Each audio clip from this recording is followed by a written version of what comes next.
اسلامی مہینے اور سال کو اپنے نجی معاملات میں اور کاروبار میں اور دوسری چیزوں میں تاریخ استعمال کیسا ہے؟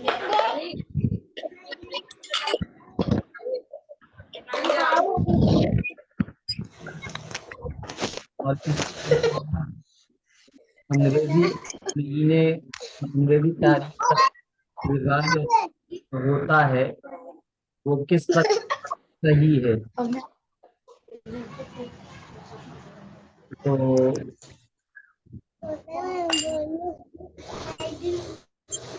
اس کو سمجھنے کے لیے سمجھیے گا کہ اسلامی تاریخ کو اور اسلامی سال کو استعمال میں لانا یا اس کو یاد رکھنا یا اپنے نسلوں کو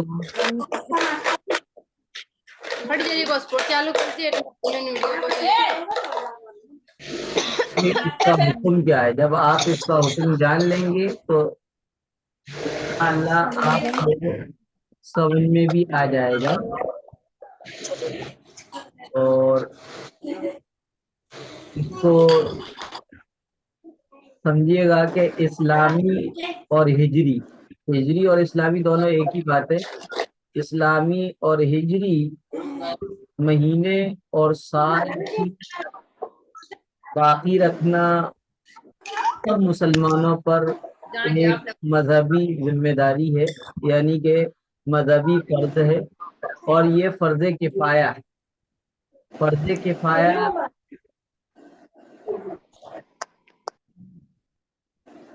بھی آپ لوگ میوٹ کر دیں تو زیادہ اچھا ہے، کیونکہ دیکھیے ڈسٹرب ہو رہے سب لوگ، اس لیے جو ہے میوٹ کر لیں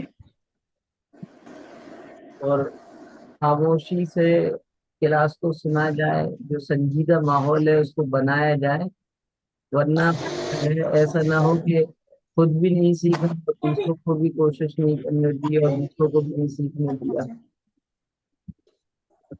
بہرحال میں کہہ رہا تھا کہ اسلامی سال اور مہینوں کو زندہ رکھنا، باقی رکھنا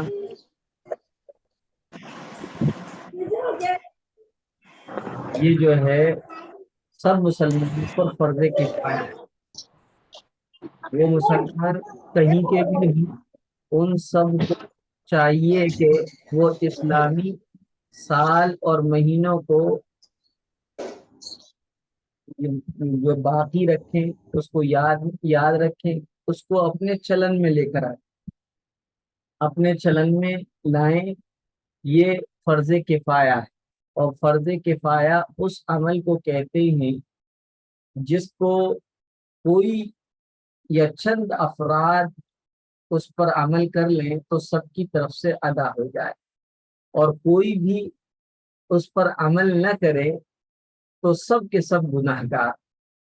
تو اسلامی سال اور مہینے کو یاد رکھنا، اپنے چلن میں لانا، باقی رکھنا سب مسلمانوں پر فرض کفایہ ہونے کے علاوہ ایک دینی اور جماعتی اور ملی حمیت اور غیرت کا تقاضا بھی ہے، اور اس کو یاد رکھنے کا اور اس کو چلن میں لانے کا بہت ہی آسان طریقہ یہ ہے کہ ہم روز مرہ کے معمولات ہیں یا ڈائری وغیرہ ہے اس کو لکھتے ہیں یا حساب و کتاب لکھتے ہیں، تو اس میں اس کو استعمال میں رکھا جائے۔ اس کے برخلاف جو انگریزی تعریفوں کا استعمال بھی دنیاوی مقاصد کے لیے اگرچہ جائز ہے، اچھی بات ہے، لیکن ایک حد تک جائز، اور وہ حد اور یہ ہے کہ ایسا نہ ہو کہ انگریزی تاریخ اور مہینوں اور سال کا اتنا چلن اور رواج ہو جائے کہ لوگ اسلامی اور ہجری سال اور مہینے اور اس کے حساب کو بالکل ہی بھلا دیں تو ایسی صورت میں انگریزی سال، مہینے اور تاریخ کا استعمال پھر درست نہیں ہوگا۔ اس حد تک درست ہے کہ دنیاوی چیزوں میں ان کی ضرورت پڑتی ہے، اور دنیا بھی چونکہ ایک آخرت میں پہنچنے کا ایک بیچ میں ایک ذریعہ ہے، آخرت کے صحیح اور آخرت میں کامیاب ہونے کے لیے دنیا ایک ذریعہ اور وسیلہ ہے، اور اس میں دنیا میں بھیجا گیا ہے ہمیں۔ اس لیے دنیاوی مقاصد کے لیے اگرچہ انگریزی مہینے اور سال اور تاریخ کو استعمال میں لایا جا سکتا ہے، بالکل جائز ہے، درست ہے، لیکن اس کا اتنا رواج نہیں ہونا چاہیے کہ ہم اپنے مذہبی اور اسلامی سال اور مہینے کو بالکل ہی بھلا بیٹھیں، فراموش کر دیں۔ اس لیے بے حد ضروری ہے کہ کم از کم ہم اسلامی مہینے کب شروع ہو رہے ہیں، کیا تاریخ ہے، کون سی سال چل رہی ہے، اس ذمہ داری کو نبھائیں۔ اب ماہ محرم یہ چل رہا ہے، آج 2 تاریخ ہو گئی مغرب کے بعد۔ اسلامی سال کا آغاز محرم کے مہینے سے ہوتا ہے، اور اینڈ جو ہوتی ہے وہ ذی الحجہ کے مہینے میں ہوتی ہے۔ جس طریقے سے انگریزی سال کی اسٹارٹنگ جنوری سے ہوتی ہے اور اس کا اینڈ دسمبر پہ ہوتا ہے، اسی طرح اسلامی سال کی آغاز اور شروعات اوپننگ محرم الحرام کے مہینے سے ہوتی ہے، اور اینڈ جو ہوتا ہے ذی الحجہ پر ہوتا ہے۔ باقی اسلامی سال کے شروع ہونے پر مبارکباد دینے کا یہ سلسلہ اب بڑی تیزی سے چل پڑا ہے، تو اس سلسلے میں کیا یہ سنت ہے؟ تو جواب یہ ہے کہ اسلامی سال کے شروع ہونے کے موقع پر مبارکباد دینے کا شریعت میں کوئی ثبوت نہیں۔ شریعت میں کوئی ثبوت نہ ہونے کا مطلب یہ ہے کہ نہ فرض ہے، نہ واجب ہے، نہ سنت ہے، اور نہ مستحب ہے۔ البتہ عبادت سمجھے بغیر اگر کوئی مبارکباد دے دے اور خیر و برکت کی دعا کرے تو اس میں کوئی حرج نہیں کر سکتا ہے۔ البتہ کسی کو ترغیب دینا ہے، تعلیم دینا ہے، اس کے ذہن کو اس طرف موڑنا ہے کہ اسلامی سال بھی ہوتی ہے اور اس کو وہ شروع بھی ہوتی ہے، تو اس کو تعلیم کی غرض سے، اس کو سکھانے کی غرض سے اس کو یہ کہا جا سکتا ہے کہ بھائی اسلامی سال مبارک ہو، کیونکہ آج جو ہے اسلامی سال کا آغاز ہے، محرم کا مہینہ اسلامی سال کا پہلا مہینہ ہے۔ اس سلسلے میں اس کی اجازت ہے، جائز ہے۔ لیکن ان لوگوں کے درمیان جو کہ اسلامی سال اور مہینے کو نہ صرف یاد رکھتے ہیں بلکہ اپنے چلن میں اور اپنے معاملات میں اس کو باقی رکھے ہوئے ہیں، ان کے لیے یہ حکم ہے کہ اسلامی سال کی مبارکبادی کے عمل میں ان کو پہل نہیں کرنی چاہیے۔ کوئی اگر ان کو ہیپی اسلامک نیو ایئر وغیرہ کہہ دے تو جواب میں اس سے بہتر دعا دی جائے کہ اللہ تعالیٰ ساری زندگی کو مبارک فرمائے، اس طریقے سے کہہ سکتے ہیں۔ اب سوال یہ اٹھتا ہے کہ اسلامی سال کا آغاز محرم کے مہینے سے کیوں ہوتا ہے؟ تو جواب یہ ہے کیونکہ اسلامی تاریخ کی ابتدا جو ہوئی ہے وہ حضور صلی اللہ علیہ وسلم کی ہجرت سے ہوتی ہے۔ ہجرت کہتے ہیں اللہ کے حکم پر یا اللہ کے دین کے خاطر اپنے ملک کو، اپنے وطن کو چھوڑ کر ایسے علاقے یا ملک کی طرف چلے جانا جہاں پر آسانی کے ساتھ اللہ کے حکموں کے مطابق زندگی گزاری جا سکتی ہے اور زندگی گزارنا آسان ہو، اسے ہجرت کہتے ہیں۔ تو اللہ کے رسول صلی اللہ علیہ وسلم 53 سال تک اور آپ کے ساتھ وہ سب تمام صحابہ مکہ والوں کے ظلم و ستم کے تختہ مشق بنے ہوئے تھے، یعنی ظلم و ستم کے پہاڑ توڑے جا رہے تھے، اس کے باوجود وہ مکہ ہی میں رہے۔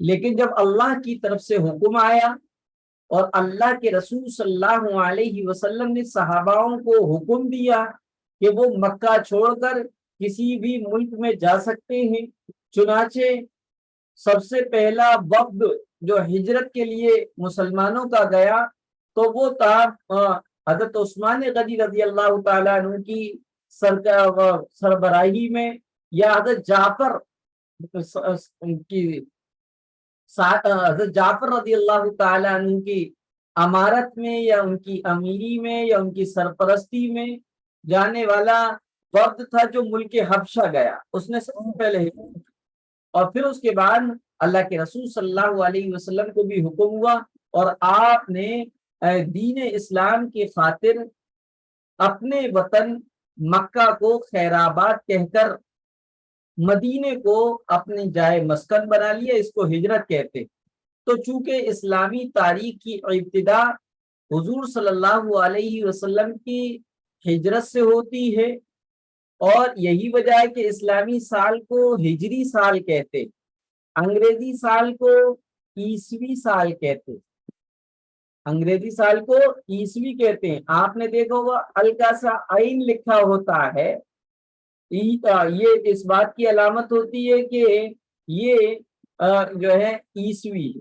اسی طرح انگریزی سال لکھا ہوتا ہے، اس پہ 2 چشمی ہے لکھا ہوتا ہے، 2 چشمی ہے یہ مخفف ہے، شارٹ کٹ ہے ہجری کا، اور عین جو ہے وہ مخفف اور شارٹ کٹ ہے عیسوی کا۔ تو اسلامی سال کی ابتدا چونکہ کس سے ہوتی ہے؟ ہجرت سے ہوتی ہے، اور ہجرت کا ارادہ پیارے آقا حضرت محمد صلی اللہ علیہ وسلم نے محرم کے مہینے میں کیا تھا، اس لیے اسلامی سال کا آغاز محرم کے مہینے سے مانا جاتا ہے۔ اور رہی یہ جو ہے انگریزی سال کا آغاز کب سے ہوتا ہے، تو اس کے بارے میں آتا ہے کہ حضرت عیسیٰ علیہ السلام، عیسائیوں کے عقیدے کے مطابق کہ عیسیٰ علیہ السلام کو سولی چڑھا دیا گیا، حالانکہ قرآن یہ کہتا ہے، مسلمانوں کا عقیدہ یہ ہے کہ عیسیٰ علیہ السلام کو نہ سولی دی گئی اور نہ ان کو قتل کیا گیا، بلکہ اللہ تبارک و تعالیٰ نے ان کو جو ہے آسمان پر اٹھا لیا ہے، اور قیامت کے قریب وہ پھر جو ہے دنیا میں تشریف لے کر آئیں گے، اور پیارے آقا حضرت محمد صلی اللہ علیہ وسلم کی امت کے ایک فرد کی حیثیت سے آئیں گے۔ لہذا عیسوی سال کا جو آغاز ہوتا ہے وہ اس وقت سے ہوتا ہے جب کہ عیسائیوں کے عقیدے کے مطابق عیسیٰ علیہ السلام سولی پر چڑھے تھے۔ لیکن ہمارا عقیدہ کیا ہے؟ ہمارا عقیدہ یہی ہے کہ اس عیسیٰ علیہ السلام کو سولی نہیں دی گئی۔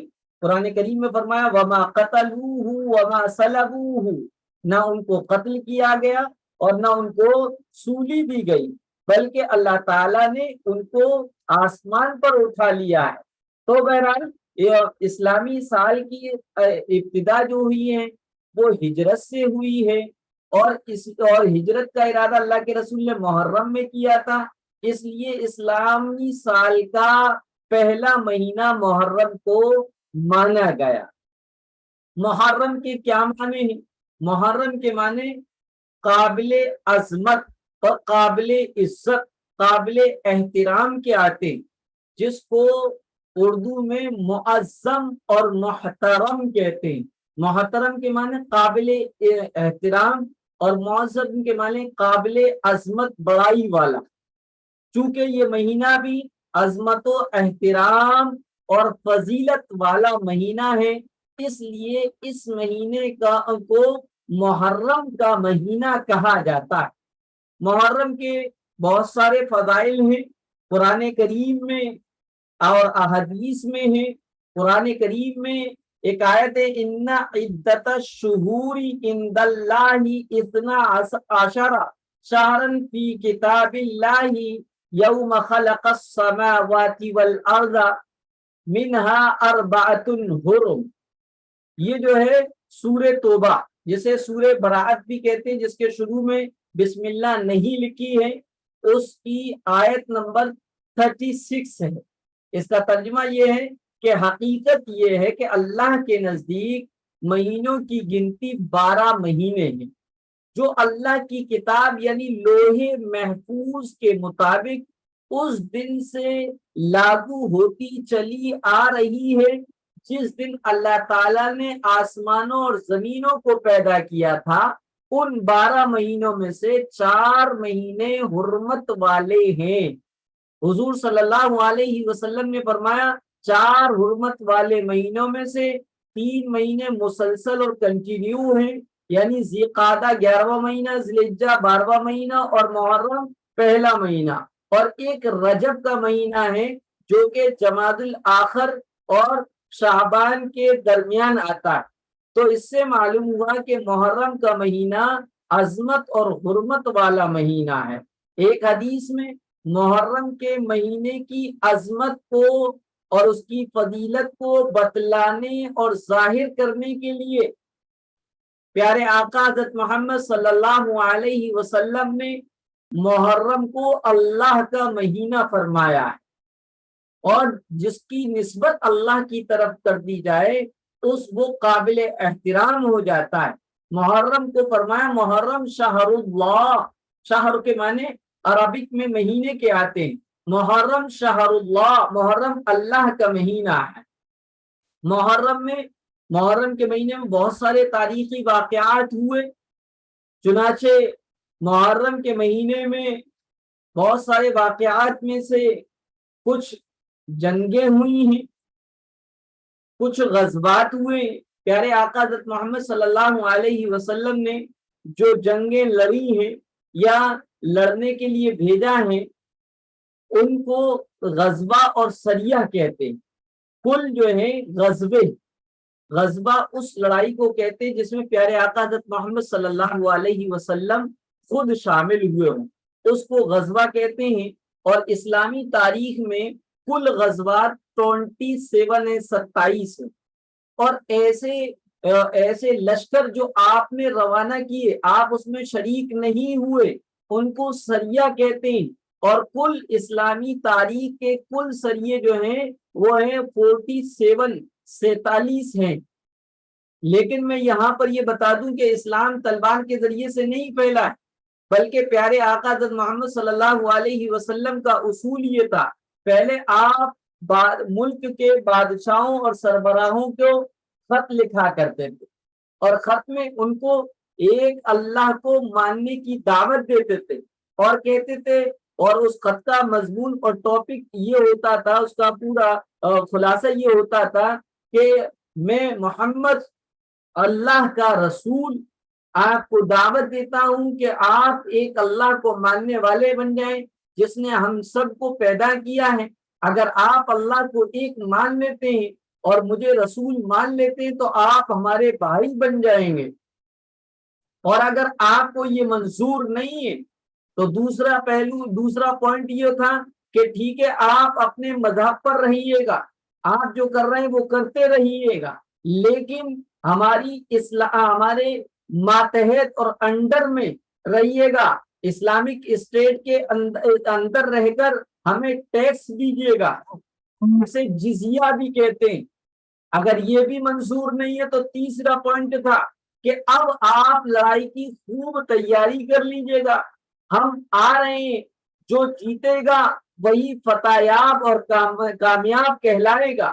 ان 3 شرطوں کے ساتھ جو ہے اللہ کے رسول صلی اللہ علیہ وسلم جنگ کے لیے پہنچا کرتے تھے۔ تو کل غزوات جو ہیں 27 ہے، اور غزوہ اسے کہتے ہیں جس میں اللہ کے رسول صلی اللہ علیہ وسلم نے خود شرکت فرمائی ہو۔ اور سریہ اسے کہتے ہیں جس میں اللہ کے رسول نے شرکت نہ کی ہو لیکن خاص مہم پر صحاباؤں کی فوج اور اس کے لشکر کو ملکوں کی طرف بھیجا ہو، انہیں سریہ کہتے ہیں۔ اور کل 47 ہوئے، تو محرم میں چند غزوات بھی ہوئے اور فتوحات بھی ہوئی ہیں۔ چنانچہ غزوہ خیبر ہوا، جنگ قادسیہ ہوئی، جنگ روم ہوئی، مصر فتح ہوا اور واقعہ کربلا بھی ہوا۔ چنانچہ آج ہمیں یہی نہیں معلوم کہ واقعہ کربلا اللہ کے رسول کے زمانے میں ہوا۔ بعض لوگوں تو بس ان سے تو گھسی پٹی باتیں سننے کو ملتی ہیں اور ان کو یہی نہیں معلوم ہوتا کہ اللہ کے رسول کے دنیا سے چلے جانے کے کتنے سال بعد یہ واقعہ کربلا پیش آیا۔ تو میں آپ کو بتا دوں کہ واقعہ کربلا سن 61 ہجری میں، سن 61 ہجری میں، آپ یہ مان کے چلیے گا کہ اللہ کے رسول نے جب ہجرت کی ہے، جب سے اسلامی سال کا آغاز ہوا ہے، لہذا پیارے آقا حضرت محمد صلی اللہ علیہ وسلم دنیا سے جب پردہ کر رہے تھے وہ سن 10 ہجری کا آخر اور 11 ہجری کی شروعات تھی۔ اس لیے اللہ کے رسول صلی اللہ علیہ وسلم کے تقریباً 50 سال کے بعد کربلا کا واقعہ پیش آیا، جبکہ حضرت حسن رضی اللہ تعالیٰ عنہ بڑے تھے، وہ 7 سال کے تھے، حضرت حسین رضی اللہ تعالیٰ عنہ 6 سال کے تھے۔ پیارے آقا حضرت محمد صلی اللہ علیہ وسلم جب دنیا سے پردہ کر کے گئے ہیں تو حضرت حسن 7 سال کے، حضرت حسین جو ہے 6 سال کے تھے۔ تو پیارے آقا حضرت محمد صلی اللہ علیہ وسلم کے دنیا سے پردہ کر جانے کے 50 سال بعد واقعہ کربلا پیش آیا۔ واقعہ کربلا سن 61 ہجری میں، اب 1445 چل رہی ہے۔ آپ کو یہ حساب نکالنا ہے کہ کربلا کے واقعے کو ہوئے کتنے سال ہو گئے، تو آپ 1445 میں 61 کو مائنس کر دیں اور نکل آئے گا 1445 میں سے آپ 61 کو نکالیں گے تو وہ حساب آ جائے گا۔ اب بتائیے، آپ میں سے میتھ کسی کی اسٹرانگ ہو تو جلدی سے بتائیے 14 اور کتنے سال ہو گئے واقعہ کربلا؟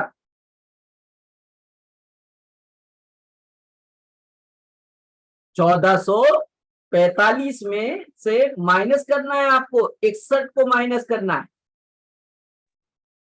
1385 85 جی ماشاء اللہ 1384 سال ہو گئے ہیں۔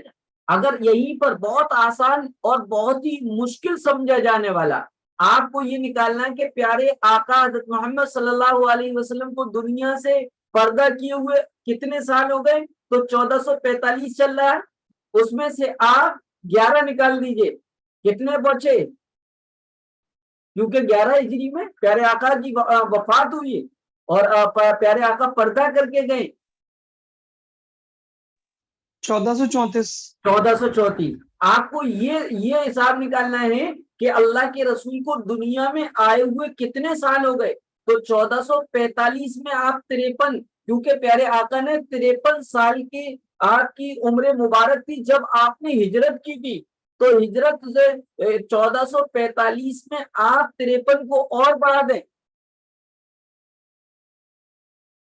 تو کتنے ہو جائیں گے؟ 1498۔ ہاں 1498۔ اور یہ سمجھیے گا کہ اب آپ کو یہ بتانے ہیں کہ صد کے معنی فارسی میں 100 کے آتے ہیں، جیسے کہ انگریزی میں 100 کہتے ہیں، ایسی ہی فارسی میں صد کہتے ہیں، اور صدی 100 سال کے ایک عرصے کو صدی کہتے ہیں۔ یہی وجہ ہے کہ انگریزی میں 2023 چل رہی ہے تو 2000 میں 20 ہوئے، تو 20 صدی پوری ہو گئی، 21ویں چل رہی ہے، 21ویں صدی شروع ہو رہی ہے۔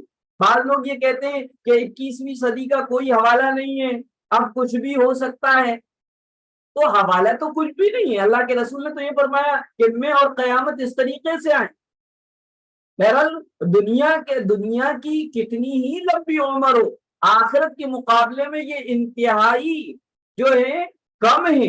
اور دوسرا یہ کہ جس چیز کا آنا یقینی ہو اس کو بہت ہی قریب کر کے بتلایا جاتا ہے۔ اسی طریقے سے اسلامی سال 1445 چل رہے، تو 1400 میں 14 صدیاں پوری ہو چکی۔ اگر کوئی کہا جائے، کوئی پوچھے یا کوئی معلوم کرنا چاہے کہ اسلامی کون سی صدی چل رہی ہے، تو ہم کہیں گے 15ویں صدی چل رہی ہے۔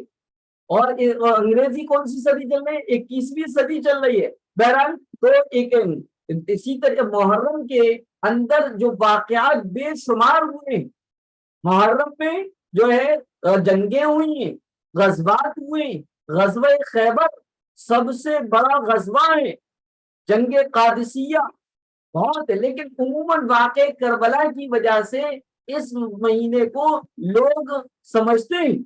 کربلا جو ہے، واقعہ کربلا جو ہے محرم کے مہینے میں سن 61 ہجری میں حضرت حسین رضی اللہ تعالیٰ عنہ کی جس میں شہادت ہوئی ہے۔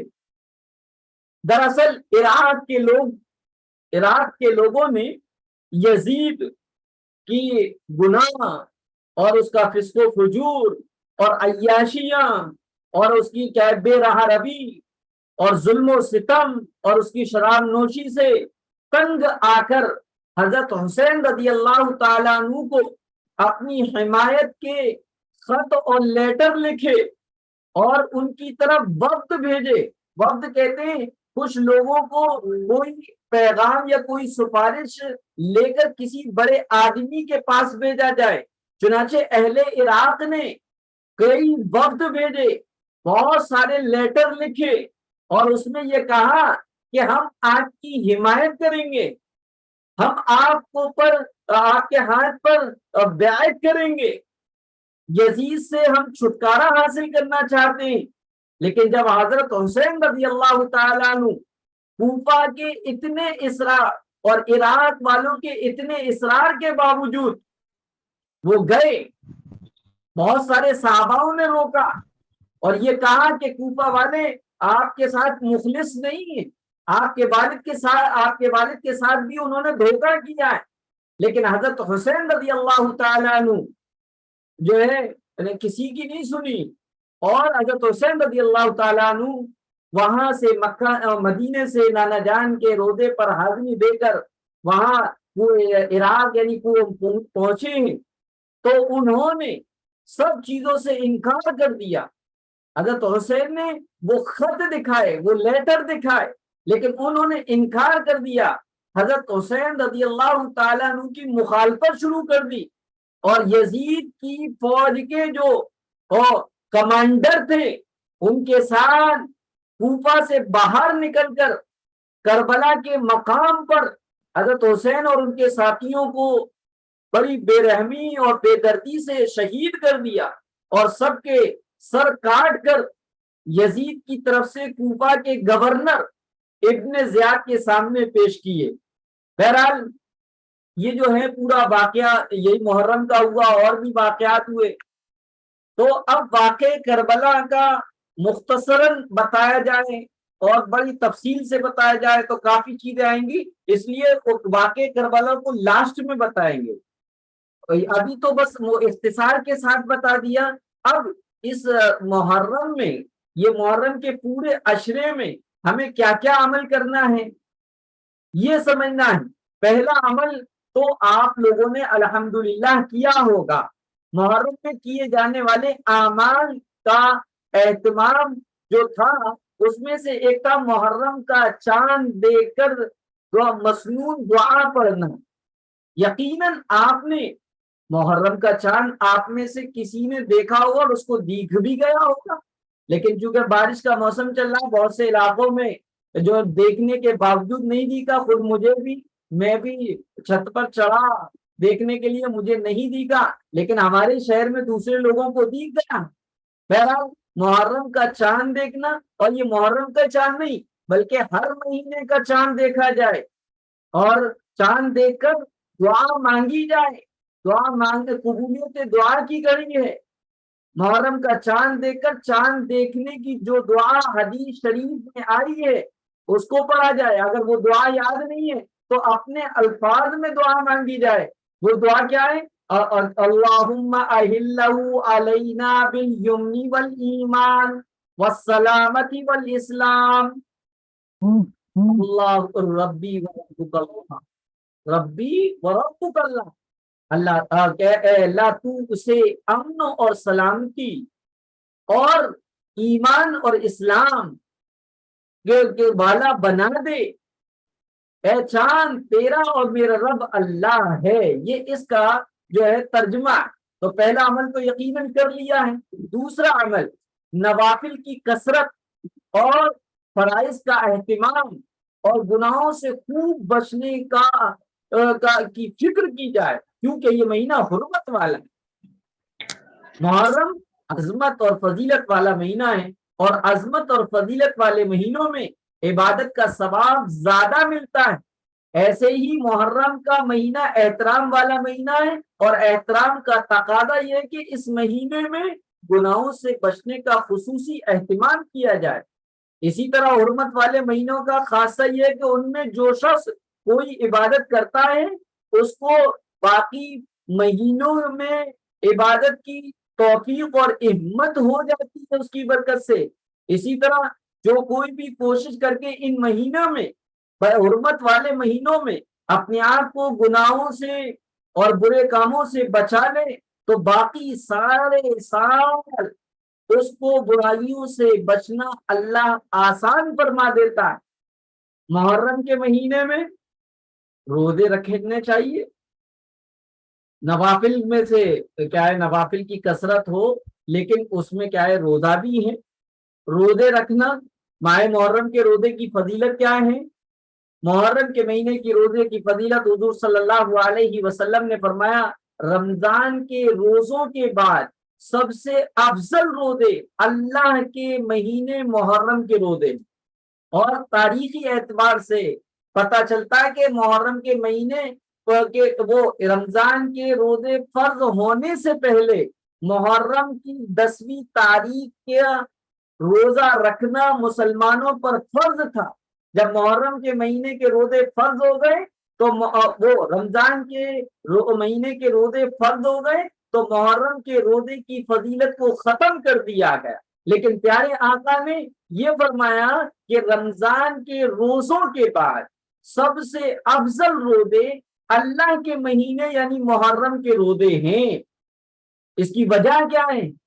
وجہ یہ ہے کہ تمام مہینوں میں صرف محرم کا مہینہ ایسا ہے جسے اللہ کی طرف منسوب کیا گیا، اور تمام اعمال میں صرف روزہ ایک ایسا عمل ہے جو اللہ کی طرف منسوب ہے. جیسا کہ حدیث شریف میں آپ نے سنا ہے کہ روزہ اصولی، روزہ بندہ بندی میرے لیے رکھتے ہیں اور میں ہی اس کا بدلہ ہوں. دوسری وجہ یہ کہ محرم سال کا پہلا مہینہ ہے اور ذی الحجہ سال کا آخری مہینہ ہے، اور ذی الحجہ کے مہینے میں عموماً روزوں کا اہتمام کیا جاتا ہے. 9 ذی الحجہ کا یعنی عرفے کا روزہ تو رکھتے ہیں، اور اسی طریقے سے محرم میں بھی کیا جائے تاکہ سال کی شروعات اور سال کی انتہا دونوں میں عبادت ہو جائے اور پورے کا پورا سال عبادت میں شمار ہو. اسی طریقے سے اب روزہ رکھنے کا کیا طریقہ ہونا چاہیے؟ محرم کے روزے کی فضیلت حاصل کرنے کے لیے کس طرح روزے رکھے جائیں؟